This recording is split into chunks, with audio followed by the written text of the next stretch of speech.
Hello, bonjour à toutes et à tous et bienvenue dans cette vidéo de témoignage avec Lola. Lola, c'était une élève Hello Prépa cette saison. Elle a intégré le PGE de Schema Business School après avoir validé cette saison son Bachelor in Management à TBS Éducation. Donc un Bachelor in Management top 10 et ensuite elle a upgradé, bravo à elle, puisque Lola, tu as intégré le PGE de Schema. T'es contente? Oui, très contente. Bah ouais, c'est une belle perf que tu as réussi à faire là cette saison. On va pouvoir développer avec toi ton parcours académique, tu vas pouvoir nous parler un peu de tes notes, tout ça. Des expériences que tu as aussi effectuées à côté, expériences professionnelles, à l'international, associatives, centre d'intérêt et passion. Et ensuite, on basculera sur ta préparation au concours avec Hello Prépa durant un an. C'est Ok, good pour toi? parfait. On commence par la partie académique. Lola, parle-nous un peu de ton bac, des spécialités que tu avais eues, mention, tout ça. Et ensuite, durant le bachelor, est-ce que tu étais une bonne ou une mauvaise élève ou intermédiaire? Parle-nous un peu de tout ça, depuis le bac. Bah alors j'ai commencé par un bac scientifique en spécialité SVT en mention européenne. Hmm. Ensuite j'ai fait Mention? européenne, non. Ok, d'accord, normal. Du coup ensuite j'ai fait 2 ans de licence en LEA, langue étrangère appliquée, en anglais et espagnol. Et ensuite j'ai décidé de me réorienter vers un bachelor en management à TBS Éducation, du coup en 3 ans. Et je me suis spécialisée la troisième année en Innovation Management. Du coup j'étais en English Track les 3 ans. Donc, tu as intégré ce bachelor en B3. Non, je Tu as suis refait. repartie en Tu as L1. refait la Oui, totale. Donc, L1, L2, et ensuite B1, B2, B3. oui, c'est ça. Ok, parfait. Et donc, je t'ai coupé pour la B3, tu avais fait quelle filière? Du coup, j'avais fait la filière management de l'innovation. Donc, c'était une filière qui tournait autour de l'entrepreneuriat et donc de l'innovation en général. Et Mhm. donc, je tournais sur mon bachelor à peu près entre 15 et demi de moyenne générale. D'accord. Ça te situait où? C'est Du la première moitié, seconde moitié Dans de la la promo? première moitié de la promotion. D'accord, très bien. ATBS Éducation à Toulouse. Oui, c'est ça, sur le campus d'Antur. Trop bien. Parlons un peu de tes expériences professionnelles. Alors, mes expériences professionnelles, j'ai pu faire pas mal de petits boulots, notamment en job d'été, notamment conseillère en séjour, mais aussi hôtesse C'est quoi d'accueil. conseiller en séjour? C'était. Séjour au voyage? Oui, oui, c'était en office de tourisme. Ah, ok, Je d'accord. conseillais voilà, Dans la les région? touristes à Albi. À Albi, ouais. Oui. Trop bon. Trop stylé. Et ensuite, du coup, j'ai pu faire pas mal d'hôtesse d'accueil, enfin de missions d'hôtesse d'accueil, mais aussi j'ai fait aussi du secrétariat, enfin j'ai fait beaucoup de jobs d'été. Trop bien. J'ai pu aussi avoir quelques expériences sur des plateaux de cinéma, notamment dans des séries et aussi dans des films au cinéma. Tu faisais quoi? J'ai fait soit de la figuration, je faisais aussi de l'aide à la mise en scène et On de te l'aide voyait? au HMC. Oui, Bon, dis-nous la série là où on te voit le plus, même si c'est 4 secondes derrière. c'était sur Balthazar sur TF1. Ok, Et ensuite, j'ai du coup pu faire plusieurs stages au sein de mon bachelor. Donc en première année, on devait faire un stage plutôt dans la vente. Moi, je me suis orientée plutôt dans l'immobilier parce que c'était quelque chose qui mhm, m'intéressait plus au niveau très de la bien. vente. Ensuite, j'ai fait mon deuxième stage en tant qu'assistante chef de produit chez EDF D'accord. en mobilité électrique, donc tout ce qui tourne autour des bornes électriques. Et ensuite, j'ai fait du coup, je suis actuellement en stage au sein d'Avas, donc le groupe de publicité. À Paris. À Paris, c'est ça. C'est Et les 2 derniers stages étaient à Paris, oui. c'est sur les champs? Non, c'est à La Défense. Ah, ça va, ça à la Défense. Ouais. Ok, très bien. Donc, très bien. Et les deux derniers stages, tu me disais, c'était quoi l'autre alors? Du coup, c'était assistant chef de produit chez EDF en mobilité électrique. Et ça aussi, c'était à Paris. C'était aussi, oui, à La Défense. Très bien, très bien. Euh, Expérience à l'international, est-ce que tu as des petits trucs? Oui, pendant mon bachelor, j'ai pu en deuxième année partir donc à Barcelone, pendant un semestre, sur le campus de TBS. Et donc, ça a été vraiment une expérience super cool. J'ai pu découvrir des différentes cultures et me faire plein d'amis et découvrir des cours en espagnol, tout ça. Donc, ça m'a vraiment plu. Il est ouf le campus, c'est le 9. Ah ouais, il est vraiment bien. Parlons un peu du quartier dans lequel il est implanté et tout. Parce que c'est quoi? C'est à 10-15 minutes de la plage, c'est le quartier un peu des startups, il est flambant neuf. C'est ça, c'est vraiment le quartier. Vraiment, il y a beaucoup d'entreprises, mais vraiment à 10 minutes maximum de la plage à pied. Il y a tous les transports autour. Puis il est vraiment flambant neuf avec des rooftops. Enfin, Ah il est oui? vraiment super. Accessible aux élèves et tout? Bien sûr. Trop bien, trop bien. Bah, bravo à eux d'avoir fait un très beau campus. Est-ce que tu as fait autre chose en plus de Barcelone pour l'international? Non, au niveau de l'international, c'est tout pour moi. C'est tout pour toi. Très bien. Centre d'intérêt et passion. T'avais quoi dans cette catégorie de ton CV? Du coup, moi j'avais la danse Ouais. qui représente vraiment une grande partie de ma vie. Du coup, j'en fais depuis 20 ans. J'ai pu faire différents styles, du classique, du modern jazz, du street jazz, du hip-hop, du Stylé. contemporain. Donc, c'est vraiment une grosse partie de ma personnalité, mais aussi tout le monde de l'art et de l'audiovisuel qui m'intéresse beaucoup parce que je Très souhaite bien. travailler dans ce domaine. Donc, c'était aussi quelque chose que j'ai souligné en entretien, Ok. le fait que je souhaitais. Quand tu dis que tu veux travailler dans ce domaine, tu as un projet pro autour de ça? Oui, je souhaite travailler dans la production audiovisuelle, plus précisément en tant que responsable de développement, si Je pense possible. bien maintenant. D'accord. Tu peux nous expliquer ce qu'est un responsable de développement dans ce secteur-là? Oui, donc dans ce secteur-là, c'est la personne qui va s'occuper de monter, de faire des études de marché pour savoir à peu près bah, quelles sont les émissions ou les films qui pourraient être intéressants pour un certain groupe de personnes, mais aussi à tout le côté de financement, pour monter des projets, de trouver les financements, de s'occuper aussi un peu de la partie avec l'équipe créative. Donc c'est vraiment quelque chose qui permet d'allier créativité et stratégie. Donc c'est vraiment, enfin c'est pour ça que ce métier me plaît beaucoup parce que je pourrais allier ma passion pour l'audiovisuel avec mon métier.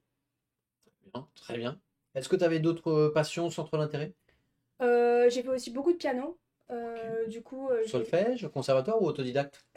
non, j'ai fait beaucoup en école de musique, donc j'ai fait notamment beaucoup de solfège, mais aussi des cours classiques. Mais D'accord. aussi, j'avais aussi un professeur qui me faisait des cours plus modernes, donc j'ai pu un peu traverser un peu toute une palette de différentes choses au piano.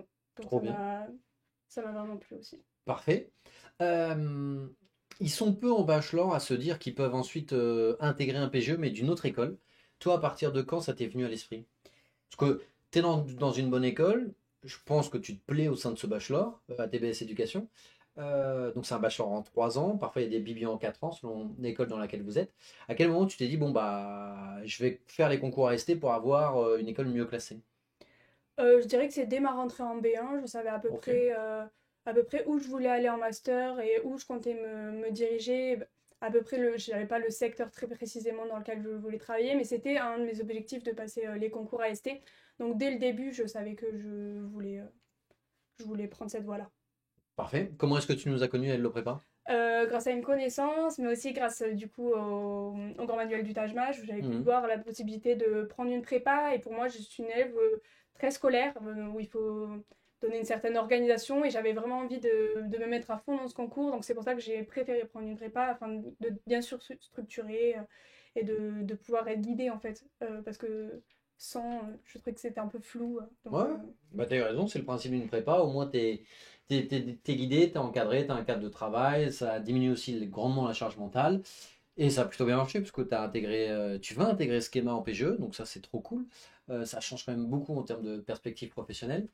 Euh, Parlons un peu de ta préparation au concours. Donc toi tu nous as rejoint à quelle période? je vous ai rejoint à peu près fin juillet, D'accord, donc en plein été, grosso modo, pour faire en plein simple. été exactement. T'avais déjà le grand manuel du coup?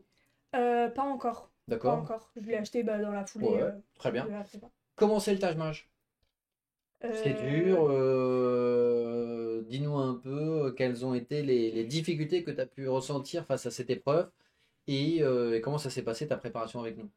Personnellement, au début, j'étais un peu déboussolée, notamment parce Ok, que c'est pas.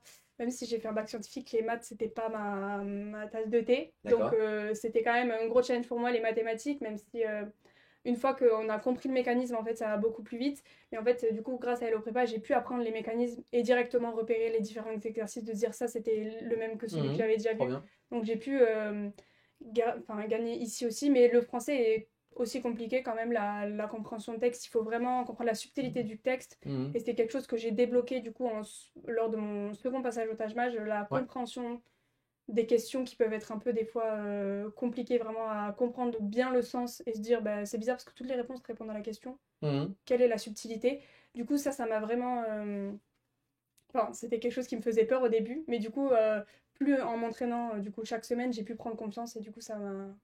Tu as gagné entre ton premier passage et ton deuxième passage plus de 150 points, ce qui t'a permis de passer juste au-dessus, entre guillemets, il n'y a pas de minimum administratif, mais du minimum pour être admissible, puisque tu as obtenu le score de Taj Mahal de. 317. Donc, tu étais juste au-dessus. Pas un score dingue, mais pas un score mauvais, un score middle, mais au moins, tu n'as pas été éliminé par rapport à ça, même s'il n'y a pas de minimum administratif. En tout cas, bah voilà, à force de faire la moyenne du Taj Mahal, du TOEIC et du dossier, il faut quand même être au-dessus de certains objectifs à chaque fois. Donc, tu as un 317. Ça va, ça te fait un 10,5, grosso modo, si on le met sur 20, donc il faut pas moins pour viser le top 6. TOEIC, t'as eu combien en TOEIC? 870, Ok, t'as fait combien de passages? un seul. Ok, bon là, t'aurais pu passer plusieurs fois, mais en tout cas, ça passe une seule fois.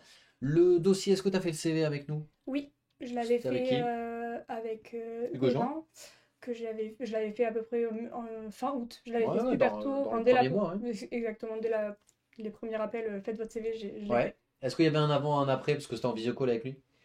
Oui, parce que du coup, ça m'a vraiment bien structuré, parce que moi, du coup, vu que j'avais plusieurs expériences, enfin, pas mal de petits jobs d'été qui Hmm. prenaient vraiment une grosse place sur mon CV, on a pu réharmoniser, et donc c'était beaucoup plus complet, avec Ok. beaucoup plus de chiffres.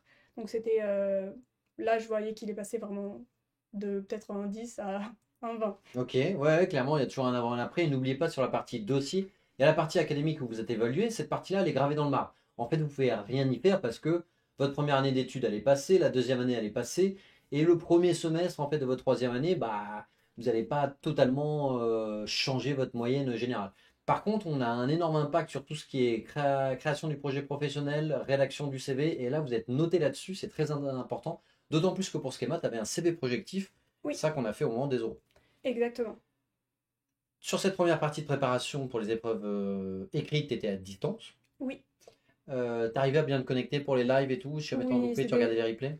exactement, c'était super simple. Du coup, on avait deux cours le mardi et le jeudi, Ouais. donc de 18h à 20h. Hmm, Donc souvent, j'arrivais la plupart du temps à me connecter, mais trop bien. même si j'arrivais pas à me connecter, en fait, je rattrapais directement le lendemain ou le surlendemain via le replay. Donc ça a été vraiment utile, notamment avec le chat, on peut discuter, Mhm. donc ça fait pas vraiment l'effet de distance. On sent quand même qu'on est considéré dans le cours, qu'on est là.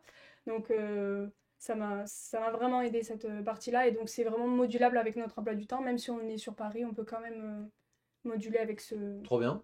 ce côté distanciel. Hmm. Et le WhatsApp, tu l'utilisais souvent, tu sais, où tu pouvais poser toutes tes questions. Oui, et j'étais notamment souvent sur les lives de questions-réponses du vendredi. Ouais. Du coup, T'étais souvent connecté. oui, Tu posais des questions un peu? je posais pas des questions, j'écoutais Ah beaucoup, voilà, mais... parce que c'est moi qui les faisais, les live questions-réponses du vendredi. Et il me semble pas avoir vu beaucoup de Lola. Non, parce que je préfère écouter T'observes, les questions t'observes. des autres. Voilà. T'écoutes les questions des autres. Je C'est donne les réponses. c'est ça. Ok. Non, mais en tout cas, ça t'a été utile parce que c'est vrai que l'effet de groupe fait que bah, généralement une question posée par un élève, donc chaque vendredi, il y a un live question-réponse qui est ouvert qu'aux élèves le prépa, où ils peuvent poser toutes les questions qu'ils stockent ou qu'ils emmagasinent tout au long de la semaine. Et généralement, quand un élève pose une question, bah, ça concerne plein d'autres élèves. C'est ça. Moi, la plupart du temps, on répond à mes questions sans que j'ai Ah ouais? à les poser, oui. Ok, bah trop bien. Ensuite, t'es passé, donc t'as envoyé tout ça, ton score, tâche match, TOEIC, dossier pour Schema, Neoma, Neoma, Audencia, Audencia, TBS, t'as fait? TBS, oui. Très bien, Et donc là, t'as en GLM. gros un top 10, donc t'as fait 6 à 10. Oui, à peu près. D'accord. Hélas, Lola a fait l'erreur de s'auto-censurer pour les decks et le M Lyon. C'est un truc à ne pas faire. On vous encourage à ne pas vous auto-censurer, à ne pas vous dire qu'il y a un plafond de verre. Il vaut mieux se prendre un stop d'une école, mais au moins tenter votre chance. Donc tentez au maximum votre chance. Et au pire, sinon, vous pouvez nous demander, on vous dira ce qu'on en pense. Bon, ça s'est bien passé in fine parce que quand même tu es à schéma en PGE. Je pense que pour les decks, tu étais un peu trop juste par rapport au score, mais le M Lyon, pourquoi pas. Ça aura peut-être une petite partie de regret, mais bon, comme tu as schéma, ça va. Tu es admissible. Donc là, tu es admissible partout dans ce à quoi tu as candidaté. Oui. Les oraux, tu les fais en distanciel avec nous ou tu viens à Paris en présentiel? Ben non, j'ai décidé du coup, vu que j'étais en stage sur Paris, de les faire en présentiel parce que du coup, j'avais quand même la pression un peu plus qui était Ouais. un peu plus présente pour moi quand je passe en présentiel. Du coup, ça m'a vraiment beaucoup aidé de les passer, enfin d'avoir eu la possibilité de les passer en présentiel. Et donc, T'es venu en semaine ou en week-end? je suis venue en semaine. Trop bien. Je venais les soirs parce qu'il y a beaucoup de créneaux en fait de disponibles. Du coup, moi j'avais un créneau 20h15, c'était mon question favori, je le prenais tout le temps. Oui, donc ça, c'était Donc, ton créneau de passage. exactement. Mais tu pouvais venir avant. T'arrivais parfois à 18h ou à 19h Mais pour le coach hunter? exactement, j'arrivais soit avant et moi je suis venue plusieurs fois aussi quand j'avais pas des euros, juste au call center pour notamment pour revoir mon CV projectif pour Schema. Tu peux venir tout le temps. Donc Ou pour voilà. assister aux oraux des autres. T'as assisté aux oraux des autres? Non, par T'as pas contre. fait ça? Non, Pourquoi t'as pas voulu assister aux oraux des autres? je C'est... sais pas. Ah, t'aurais dû, c'est conseillé ça. Comme ça, on voit un peu les questions qui sont posées, on a un point de vue extérieur. Est-ce que tu te filmais durant tes entretiens? Oui, je me filmais et du coup j'enregistrais aussi la correction Le débrief, ouais. des jurys, oui, le débrief, c'est ça. Et du coup, ça m'a quand même pas mal aidé, notamment aussi pour ma posture, parce que moi je pensais que vraiment j'étais hyper souriante. Et tu t'es rendu compte que tu avais un Et visage fermé? oui, pas, Pas ça, stressé, enfin, quoi. ça se voyait que j'étais stressée. Ok. Et aussi, ça m'est. Parce que du coup, en fait, à la fin de l'oral, la plupart du temps, on se souvient pas trop de ce qu'on avait dit. Hmm. Donc, ça m'a vraiment beaucoup aidé de me filmer, et notamment d'avoir le débrief aussi en audio, parce que bon, Ouais, bien sûr. même si j'avais pris des notes, j'avais Tu pas l'aurais tout écouté à retenu. tête reposée. C'est ça. Trop bien. Quelle a été ta progression entre le premier, le deuxième, le troisième? T'as fait 3 ou 4 entretiens? J'ai fait 3 entretiens. D'accord. Le premier, du coup, j'ai eu 12. Donc Ça va. ça s'était plutôt bien passé. Oui, ça s'était plutôt bien passé. J'avais été coincée un peu sur des faits techniques du monde de l'audiovisuel Hmm. que j'avais pas plus prévu que ça, mais du coup, j'ai pu les prendre en compte. Ensuite, mon deuxième entretien, j'avais eu 13. Hmm. Du coup, bon, j'étais un peu déçue, mais Bah, la difficulté aussi augmente. Donc, c'est ça. Et puis, je les ai vraiment enchaînés en fait. Il y avait que 3 4 jours d'écart. ça va. Donc, je sais pas, je me suis rassurée que c'était un des facteurs de pourquoi j'avais eu que 13. Et le troisième entretien? Et le troisième, j'ai eu 16,5. Ah bah voilà. Du coup, j'avais plutôt vraiment bien réussi. Les jurys m'avaient dit que c'était super et donc ça m'a vraiment encouragée parce que je passais Schema 2 jours après. Donc ça Ok. m'a vraiment donné un coup de pouce pour me dire bon, bah c'est bon, je peux l'avoir. D'autant plus que cette saison, cette année, ça a été très difficile en termes de notation à Schema. C'est-à-dire les meilleurs ont eu 15, un très bon a eu 14, un bon a eu 13. Donc c'était vraiment jusqu'à 15 maximum cette année pour cette saison pour les concours AST de Schema. Bien sûr, ça change chaque saison, mais en tout cas cette année jusqu'à 15, c'était un top score à l'entretien motivation.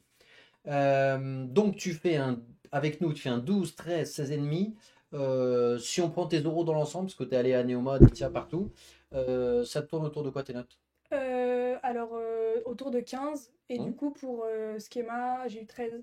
Ouais, donc ça correspond à. Ok, bah, Et, bah, plus 4-5 points, ça fait un 17-18, donc ça c'est bien. et TBS, j'ai eu 17.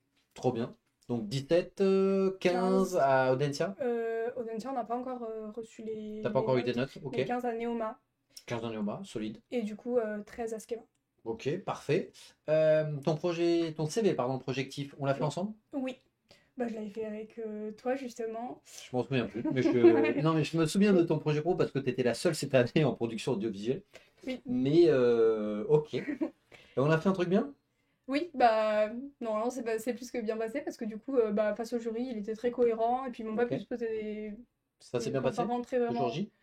très très bien. T'as pu dérouler ton pitch? Généralement, on a pas mal d'élèves là qui témoignent cette saison qui nous disent, comme mon pitch était tellement carré, limite ils m'ont pas interrogé sur le projet pro parce qu'ils ont senti que j'étais méga bétonné là-dessus. Donc à la fin du pitch, il y en a beaucoup qui nous disent qu'ils n'ont pas été coupés en mode, bah, je savais déjà que j'avais au moins 12-13. Bah, honnêtement, oui, c'était ça. Moi, on m'a pas du. Enfin, j'ai déroulé mon pitch, on m'a pas plus parlé de mon CV projectif que ça. On a vraiment axé sur des questions de personnalité un peu originales. Ouais, ils étaient déjà sur l'après quoi. Oui, c'était déjà terminé. Enfin, ça s'est vraiment très, très bien passé. Mais moi, j'étais étonnée que ce soit aussi bien passé. C'était vraiment juste une discussion. Quoi, Ah, tu voulais plus d'adversité ou? non, quand même Non, mais il pas, y en a qui disent, mais. mais du coup, c'était tellement. On a aussi des candidats qui nous disent, mais moi, j'aurais voulu un peu d'adversité pour montrer la différence par rapport aux autres candidats. Ah oui, mais pour le coup, oui, je suis d'accord. Mais bon, j'étais quand même un peu déçue en voyant ma note. Mais bon, vu que Mais j'ai. dis-toi que toutes les notes cette saison, on pense, ont été rabaissées parce que le meilleur a eu 15. Or, toutes les saisons précédentes, ça allait de 0 à 20. Et là, vraiment, maximum, c'était 15. Donc, ton 13, il vaut plutôt un 16, 17, 18 par rapport aux autres saisons. Bah, regarde, t'as été admise. Hein. Oui, Classé combien d'ailleurs? 630. Tu vois, 630 à Schema avec un 13, signe que tu faisais partie. Tu vois, les 14 devaient être 400e et ceux qui avaient 15 devaient être dans les 200, tu vois. Quand tu as eu tes résultats de Schema, t'étais content? J'étais super contente parce que je m'attendais vraiment pas pour le coup. C'était vraiment une école où je m'étais dit, bon, j'y vais, même si je pense qu'il y a Ah très ouais? peu de chances que je sois Ah admise. non, tout est jouable. Hein. Oui, mais je pensais vraiment pas. Même quand j'étais admise, du coup, j'ai paniqué parce que j'avais pas pris mes euros en fait à Hello Prépa pour Schema parce que je m'étais dit, bon, de toute façon, ça passera pas. Quand tu Donc, étais admissible, tu veux dire. admissible, Ah pardon, oui, oui. d'accord. Ok. Oui. Et, Ok. et du coup, non, quand j'étais admise, j'étais vraiment surprise et vraiment contente parce que pour le coup, Bah, t'as eu 16,5 au dernier oral avec nous? oui, mais je m'étais dit que ça va. Peut-être que le montage allait bloquer, enfin, je sais pas trop. Mais du coup, C'est dur avec toi. Là. j'étais vraiment contente d'être admise pour le coup. T'avais eu des. Ah bah non, c'était le même jour pour tout le monde. Mais t'avais eu d'autres résultats avant, genre Densia et tout, ou Neoma, Euh, avant Schema? non, c'était le même C'était jour pour Schema en tout. premier? Non, c'était le schéma après. J'avais eu d'abord tout écrit Ouais. le lendemain. Donc tu t'es pas dit, je suis admis, admis, admis, admis. Donc c'est que je suis pas si mal que ça en entretien, quoi. Honnêtement, non, mais, Ok, mais je ok. savais que j'avais vraiment bien réussi l'oral de schéma, donc je m'étais dit, bon, ça va rattraper tout. Surtout, il y avait aussi l'espagnol, Oui. et je comptais énormément aussi sur l'espagnol pour essayer d'avoir un maximum de points. Si. Que caro. Je suis au max. T'as eu combien en espagnol? 18, T'as eu 18? oui. Ah, c'est pas mal. C'est que t'as pris ça Non, En parce que t'as l'entretien de motivation, t'as l'anglais. l'anglais et Et... l'espagnol. et ok, c'est les points bonus supérieurs à 10. C'est ça, Ok, bon, ça te fait des petits points supplémentaires. c'est ça, mais je les prends. Oui, bien sûr, tant qu'à faire, on les prend. T'as prévenu qui en premier une fois que t'étais admise? Mes parents. Oui, Mes ils étaient parents. contents. Oui, même si bon, ils étaient un peu dans le flou parce que j'étais là, j'ai eu tout, mais donc ils étaient là, Ouais, non, tu pars tu où? fais quoi? Tu Tu pars fais où quoi? alors? Je sais pas, je Et du sais coup, pas. t'es quel campus? Sophia Antipolis. Mais Très bien, donc ça te fait bouger de Toulouse-Paris à Sophia Antipolis. après, je vais faire une demande, c'est dans une seconde phase pour l'alternance en 2 ans, parce que moi j'aimerais faire l'alternance en 2 ans. Du coup, je serai peut-être renvoyée sur Lille ou Paris. D'accord, très bien. D'accord, très bien. Bon, trop cool. Si jamais tu avais un dernier mot ou un dernier conseil à donner là aux candidates et candidats qui nous regardent, quelque chose que tu aurais aimé qu'on te dise il y a de cela un an, avant que tu commences vraiment ta préparation au concours ou même les concours en général, qu'est-ce que tu aurais aimé qu'on te dise sur lequel tu aurais aimé être entre guillemets prévenu? Bah moi je dirais croyez en vous parce que pour le coup moi j'étais quand même très stressée et j'avais quand même enfin des moments de down Mm. notamment après le premier passage du tâche-bâche. On peut se remettre en question et se dire je sais pas comment je vais faire pour avoir une école parce que Je souvent des fois on comprends, peut être déçu de notre bien premier sûr. tâche-bâche. Plus l'hiver. Exactement, donc il y avait cette petite période et donc faut surtout pas lâcher à ces moments-là et se dire que bah, dans tous les cas on va réussir, enfin on va avoir une école. Mais il n'y a pas de raison que vous n'ayez pas l'école que vous voulez si vous avez travaillé et que vous avez tout donné. Du coup, donnez tout et croyez en vous. D'autant plus que, dites-vous un truc, le score que vous avez la première fois au Taj Mahal n'est pas forcément un indicateur de ce que vous aurez la deuxième fois. Tout dépend comment vous allez vous préparer sur la seconde partie de votre préparation pour le Taj Mahal. Et surtout, il ne faut pas baisser les bras par rapport au fait que ce soit l'hiver. Donc il y en a beaucoup qui sont un peu down du fait, bah voilà, il fait nuit tôt, il fait froid, etc. C'est pas très funky. C'est justement là qu'il faut continuer à travailler parce que c'est là que la différence se fait. Et la preuve avec Lola, parce qu'elle a été tout juste admissible, et ensuite bah, elle a cartonné les euros, ce qui lui a permis d'être admise directement en liste principale. Tu étais en liste d'attente ou liste principale? Principal à chaque fois. Liste principale. Ah, comment tu l'as casé? Donc liste principale à chaque fois, ok, parfait. En tout cas, si jamais vous avez davantage de questions, n'hésitez pas à booker un rendez-vous avec nous. Vous avez le lien en description de cette vidéo. On se fera vraiment un plaisir de vous conseiller dans votre organisation et votre préparation. Et on espère vous revoir, sinon à très bientôt à Hello Prépa. Salut à tous!